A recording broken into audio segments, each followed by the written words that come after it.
me, Shiny. And I'm Janine. And this is Shiny Talk Show!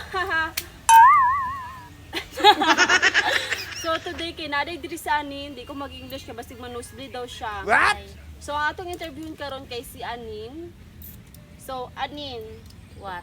how are you? I'm fine. Thank you. Okay. So, karon gusto mo pa interview ni Anin?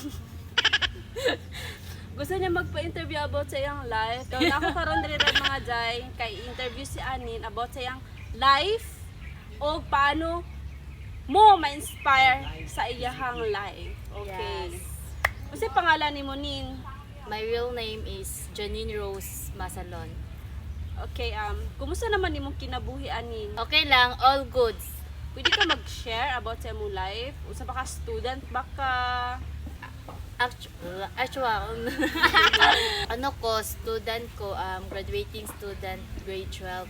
Today siya grade 12 student, graduating. Wow, congratulations Nin. Happy ta ka mag-college. So karon Nin ha, naala ko'y nadungga, naala ko'y according sa akong mga na-research about sa imong background. Nagdako daw kasi imong lula og lolo. Yes, kay gibiyaan lang ko sa akong mama since baby pa ko.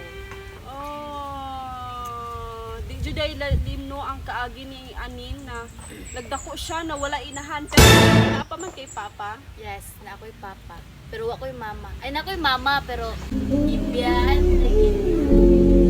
Gibiyaan lagi ko.